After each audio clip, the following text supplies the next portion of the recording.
The old Indian was sitting in the snow. It was Koskoosh, former chief of his tribe. Now, all he could do was sit and listen to the others.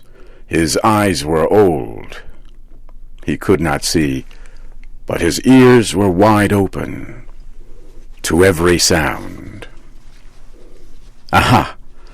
That was the sound of his daughter, Sitkuntuha. She was beating the dogs, trying to make them stand in front of the snow sleds. He was forgotten by her, and by the others too.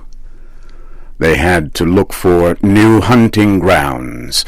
The long, snowy ride waited. The days of the Northlands were growing short. The tribe could not wait for death. Koskoosh was dying. The stiff, crackling noises of frozen animal skins told him that the chief's tent was being torn down. The chief was a mighty hunter. He was his son, the son of Koskoosh. Koskoosh was being left to die. As the women worked, old Koskoosh could hear his son's voice drive them to work faster. He listened harder. It was the last time he would hear that voice. A child cried, and a woman sang softly to quiet it. The child was Kuti, the old man thought, a sickly child. It would die soon, and they would burn a hole in the frozen ground to bury it. They would cover its small body with stones to keep the wolves away. Well, what of it? A few years, and in the end, death. Death waited, ever hungry. Death had the hungriest stomach of all. Koskoosh listened to other sounds he would hear no more. The men tying strong leather rope around the sleds to hold their belongings. The sharp sounds of leather whips ordering the dogs to move and pull the sleds.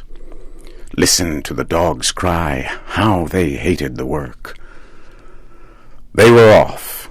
Sled after sled moved slowly away into the silence. They had passed out of his life. He must meet his last hour alone. But what was that? The snow packed down hard under someone's shoes. A man stood beside him and placed a hand gently on his old head. His son was good to do this. He remembered other old men whose sons had not done this, who had left without a goodbye. His mind traveled into the past until his son's voice brought him back. "It is well with you?" his son asked. The old man answered, "It is well." "There is wood next to you, and the fire burns bright," the son said. "The morning is gray, and the cold is here. It will snow soon. Even now it is snowing. Aye, even now it is snowing. The tribesmen hurry. Their loads are heavy, and their stomachs flat from little food. The way is long, and they travel fast. I go now. All is well?" "It is well. I am as last year's leaf that sticks to the tree. The first breath that blows will knock me to the ground. My voice is like an old woman's. My eyes no longer show me the way my feet go. I am tired, and all is well."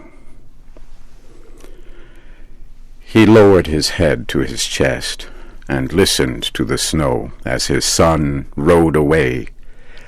He felt the sticks of wood next to him again.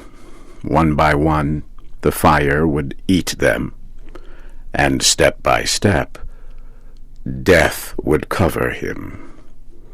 When the last stick was gone, the cold would come. First, his feet would freeze, then his hands. The cold would travel slowly from the outside to the inside of him, and he would rest. It was easy. All men must die. He felt sorrow, but he did not think of his sorrow. It was the way of life. He had lived close to the earth, and the law was not new to him. It was the law of the body. Nature was not kind to the body.